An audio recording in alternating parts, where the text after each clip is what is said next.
ایک بادشاہ گزرے ہارون رشید. بولو کون؟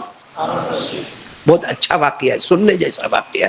بادشاہ کا نام کیا ہے؟ ہارون رشید. بادشاہ کو پتا چلا کہ میرے علاقے میں ایک گھر ہے اور اس گھر میں 10 چور بیٹھے ہیں. کتنے بیٹھے ہیں؟ اور چوری کا مال بھی رکھا ہوا ہے. اب ڈائریکٹ بادشاہ کو انفارمیشن آوے تو معاملہ بہت تعجب والا ہوتا کہ اتنی ساری پولیس کیا کرتی ہے, اتنے سارے درباری کیا کرتے, اتنے سارے سیکیورٹی کیا کرتے, اتنے سارے جو ہمارے جاب میں لگے ہوئے ہیں وہ کیا کرتے, کہ ڈائریکٹ بادشاہ کو خبر آتی ہے کہ فلاں علاقے میں فلاں گھر اور کتنے چور بیٹھے ہیں, 10 چور. بادشاہ بڑے غصے میں, ہارون رشید رحمت اللہ علیہ بڑے غصے میں سارے پولیسوں کو جمع کیا. کیا کرتے ہو؟ تنخواہ لیتے ہو نا, ہر مہینہ کھانا پینے کا انتظام ہوتا ہے نا, فلاں علاقے میں فلاں گھر میں 10 چور بیٹھے ہیں اور تم لوگ یہاں آرام سے بیٹھے ہو, تمہیں پتا نہیں, جاؤ اور سب کو پکڑ کے لاؤ, ایک کو بھی چھوڑنا نہیں. اب یہاں سے پوری ٹیم نکلی, پورا قافلہ نکلا, پوری جماعت پولیس کی نکلی اور پورے سیکیورٹی کے ساتھ, پورے ہتھیاروں کے ساتھ وہ گئے. اور صحیح میں ایسا ہی ہوا, جب وہ علاقے میں پہنچے, وہ گھر میں پہنچے اور دروازہ توڑا, کتنے بیٹھے تھے اندر؟ 10. اور سارا لوٹ مال کا سامان خیر سب جمع کیا. 10 کے 10 کے ہاتھ میں کڑیا, پاؤں میں بیڑیا, جیسا ہوتا ہے نا چوروں کے ہاتھ میں ہوتی کڑی ہوتی ہے, پاؤں میں بیڑی ہوتی ہے, اور 10 کے 10 کو لے کر. اس میں ایک بہت چالاک تھا, بولا ایک بہت چالاک تھا. جب لے کے آ رہے تھے نا, وہ پولیس لے کے آ رہے تھے, تھوڑا سفر تھا, لمبا تھا, باتیں ہو رہی تھی, ایک کسی طریقے سے بھاگ گیا. بولو ایک بھاگ گیا. وہ بھاگ گیا, اس کے بعد میں ان کو پتا چلا وہ ایک فرار ہو گیا, اور پکڑنے گئے, بھاگو بھاگو, پکڑو پکڑو, مگر وہ نکل گیا. تو اب کتنے رہ گئے؟ 9. اور بادشاہ کو خبر تھی کتنے ہیں اور ہے کتنے ہیں, سب کو اپنی نوکری کی فکر کہ اب اگر 9 لے کر گئے اور بادشاہ کو جا کر کہا کہ ایک بھاگ گیا تو بادشاہ تو ہم سب کو بھگا دے گا, ہم سب کے بیوی بچے معلوم نہیں کیا ہوگا. ہو سکتا ہے بادشاہ ہمارے قتل کا حکم دے تو ہماری بیوی بیوہ ہو جائے گی, بچے یتیم ہو جائیں گے. کرے کیا کرے, کیونکہ بادشاہ کو انفارمیشن ملی ہے کہ چور کتنے ہیں 10, ہم کتنے لے کے جا رہے ہیں 9.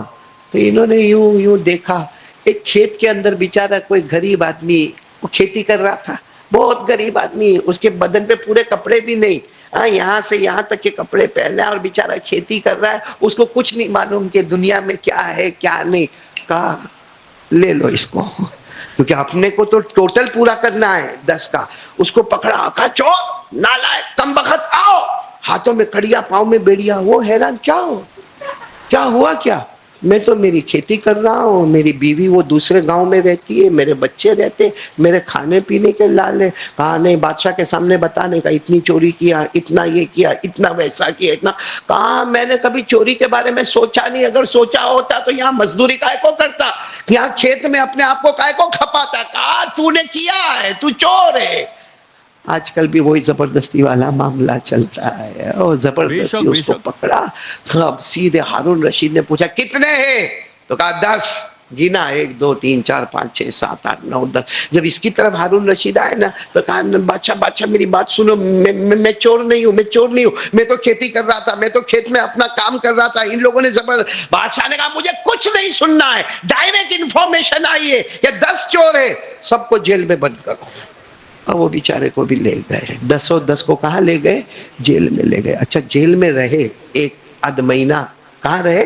جیل میں رہے. پھر بادشاہ کو رحم آیا, کہا ایک کام کرو, سب کو کہو کہ لیٹر لکھو. اس زمانے میں خط لکھتے تھے, کہ لیٹر لکھو اور اپنے کوئی رشتہ دار کو بلاؤ, اتنی پینلٹی بھرو اور آزاد ہو جاؤ. یعنی ہم چھوڑ دیں گے لیکن اتنا پینلٹی بھرنا پڑے گا, اس کے بعد ہم چھوڑ دیں گے. تو وہاں کا جو جیلر تھا نا, اس نے سب کو جمع کیا, کہا بھائی سب اپنے اپنے رشتہ دار کو بلاؤ, اپنے رشتہ دار کو بلاؤ, لو یہ خط لو. سب کو خط دینے لگا, لو خط لو, لکھو اپنے رشتہ دار کو, اور سب کا رشتہ دار آئے گا, اتنی پینلٹی بھرے گا, اس کو ہم چھوڑ دیں گے. تو 9 جو تھے وہ تو بہت ہوشیار تھے, پھٹافٹ اپنے رشتہ داروں کو خط لکھا. کچھ زمانے میں تو وہ رشتہ دار آ بھی گئے, پینلٹی بھری, اور وہ جیلر نے اس کو کہا تو لکھ. کہا کس کو لکھوں, پہلی بات تو برابر لکھنا نہیں آتا, اور دوسری بات ہے کہ میری بیوی کہاں بیچاری بھوکی پیاسی ہوگی، میرے بچے کہاں ہوں گے، میرا تو چھوٹا سا ایک آشیان ہے، ایک جھوپڑا ہے، کچھ معلوم نہیں کیا، میں یہاں ہوں وہ وہاں ہے، کچھ معلوم نہیں کھایا ہوگا پیا ہوگا۔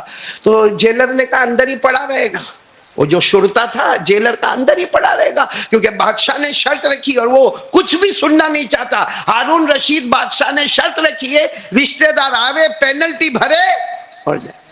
اس نے کہا اللہ دو میں بھی خط لکھوں، ہاں لکھتا ہوں جس کو بھی لکھوں۔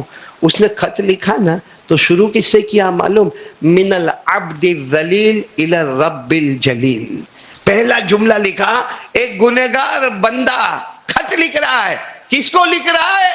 الی الرب الجلیل، اللہ جل جلالہ کو لکھتا۔ اور پھر اس نے لکھا میں تو بے قصور ہوں، میرے کو کیوں پکڑ کے رکھا ہے اتنے مہینے سے، کیوں میرے کو اندر رکھا ہے، کچھ سمجھ میں نہیں آتا۔ اور جیلر کو کہا تو جیلر نے کہا اس کو پوسٹ کرنا ہے، کیونکہ ایڈریس تو اوپر ہے، بولے پوسٹ ووسٹ نہیں کرنا ہے، اسے آسمان کی طرف اڑا دو۔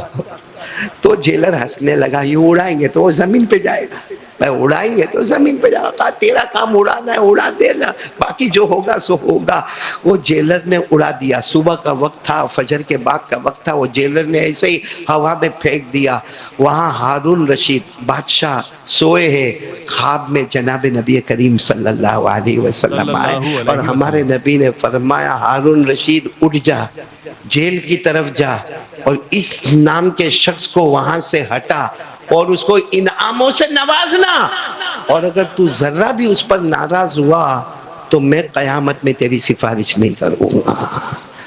وہ ہارون رشید تو سوئے ہوئے تھے، بادشاہ تھے، اپنے دربار میں سوئے، اپنے شاہی پلنگ پہ سوئے، خواب دیکھا تو اٹھے اور ایسے ہی جو کپڑے میں سوئے تھے وہ کپڑے میں بھاگے۔ اب سارے پولیس پیچھے بھاگ رہے، ارے بادشاہ ہوا کیا؟ گھوڑے پر تو بیٹھو، کہا کوئی گھوڑا نہیں، کوئی خچر نہیں، کوئی گدھا نہیں، مجھے جانا ہے جیل کی طرف۔ یہ دوڑتے دوڑتے جیل گئے، جیلر کو کہا جلدی سے دروازہ کھولو، جیل کے اندر گئے، دیکھا ہاں یہ آدمی، اس کو کہا تو تیرا یہ نام ہے؟ کہا تیری شکل میں دیکھا ہوں، کہا ہاں۔ تو وہ آدمی کانپنے لگا، کہا کیا ہوا بادشاہ، اتنے دن تو رکھا ہے، اب اور کیا کرنے آئے ہیں؟ کہا تجھ سے معافی مانگنے آیا ہوں، تو معاف کرے گا تو قیامت میں میری سفارش ہوگی، تو نہیں کرے گا تو میری قیامت میں شفاعت نہیں ہوگی۔ یہ کہہ کر ہارون رشید دونوں پاؤں پکڑ کے رونے لگے اور اس کو اپنے دربار میں لے کر آئے، نہلائے دھلائے، اور اس کے بعد میں اس کو کہا کہ میں سواریاں بھیجوں گا تیرے گھر تک تجھے پہنچانے کے لیے۔ پوری داستان اس کی سنی اور اتنا انعام، اتنی زمین، اتنی جائیداد، اتنے جانور، اتنے گھر، اتنا سب کچھ دیا، اتنا سب کچھ دیا۔ وہ حیران ہے کہ ہوا کیا؟ کہا کہ سارے لوگوں نے خط مخلوق کی طرف لکھا، تو نے خط اللہ کی طرف لکھا تھا۔ میرے پیارو، وہ جو شخص ہے نا وہ باہر نکلتا ہے اور کیا کہتا ہے معلوم؟ وہ تو خیر اپنی سواری پر سوار ہو گیا، بہت سارا زمین، بہت ساری جائیداد، بہت سارا مال، بہت سارا دولت، بیوی کے پاس جانا، بچوں کے پاس جانا، بیوی کو بلایا گیا، بچوں کو بلایا گیا، جو بھی اس کا استقبال ہوا۔ لیکن وہ کیا کہہ رہا تھا معلوم؟ بادشاہ میں تیرا شکر ادا نہ کروں گا تو مصطفیٰ کو اور اللہ کا شکر ادا کروں گا۔ میرے پیارو، آج ناممکن کو ممکن بنانا ہو، قسم اللہ کی ایک ہی دروازہ ہے اور وہ اللہ ہی کا دروازہ ہے۔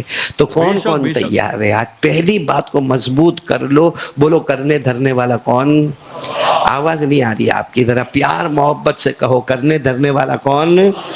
اللہ۔ اور اللہ کو بھی بہت پسند، اللہ کو بہت پسند جب بندہ کہتا ہے نا کرنے والا کون؟ اللہ۔ دینے والا کون؟ اللہ۔ کھلانے والا کون؟ اللہ۔ اللہ کو بہت پسند ہے، اسی لیے معلوم ہے نا ایک مرتبہ ہمارے آقا، بولو محمد الرسول اللہ صلی اللہ علیہ وسلم، بیٹھے، ہمارے نبی بیٹھے، صحابہ بھی بیٹھے، بولو صحابہ بھی، اور بالکل سائلنٹ، خاموش۔ اور حضور صلی اللہ علیہ وسلم کی مجلس میں جب خاموشی ہوتی تھی نا تو سب لوگ یوں گردن جھکا کے بیٹھے ہوتے، ہمارے نبی صلی اللہ علیہ وسلم بھی خاموش بیٹھے ہوئے۔ وہ معلوم نہیں اتنے بڑے مجمع میں ایک نے پڑھنا شروع کر دیا، ایک نے قرآن پڑھنا شروع کیا، اور کیا قرآن پڑھا معلوم ہے؟ آپ بھی پڑھو گے میں بھی پڑھوں گا. پڑھو. کیا پڑھنا شروع کیا؟ قل هو اللہ احد اللہ الصمد لم یلد ولم یولد ولم یکن له کفوا احد.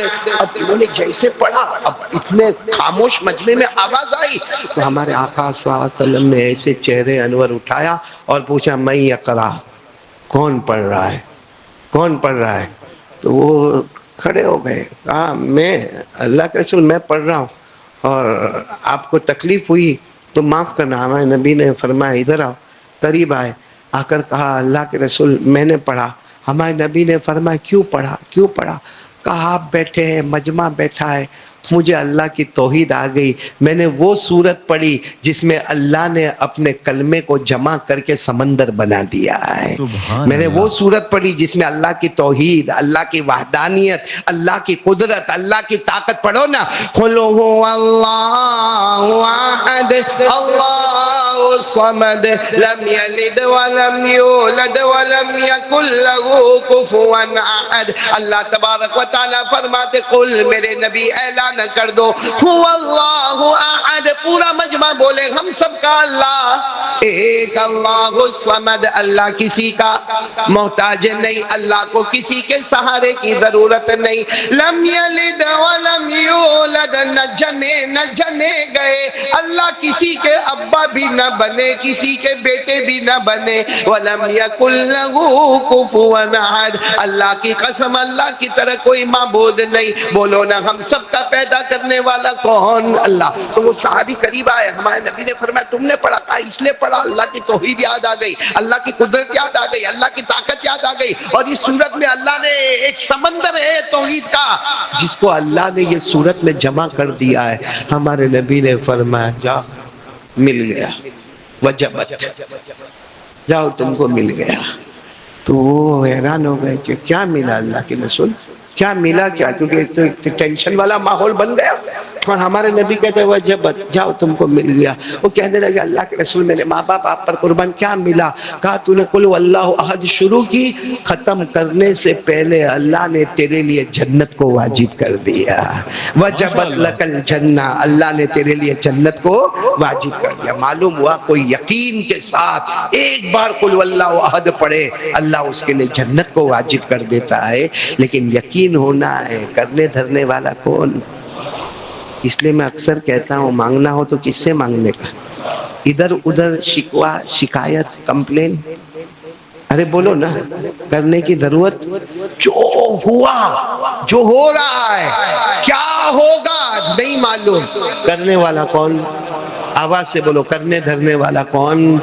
اللہ. تو کون کون تیار ہے؟ ذرا دونوں ہاتھ اوپر کر کے بولے آج سے ہم مانگیں گے. کس سے مانگیں گے؟ سب اللہ سے مانگیں گے نا انشاءاللہ. میں نے بولو نا انشاءاللہ. انشاءاللہ ضرور.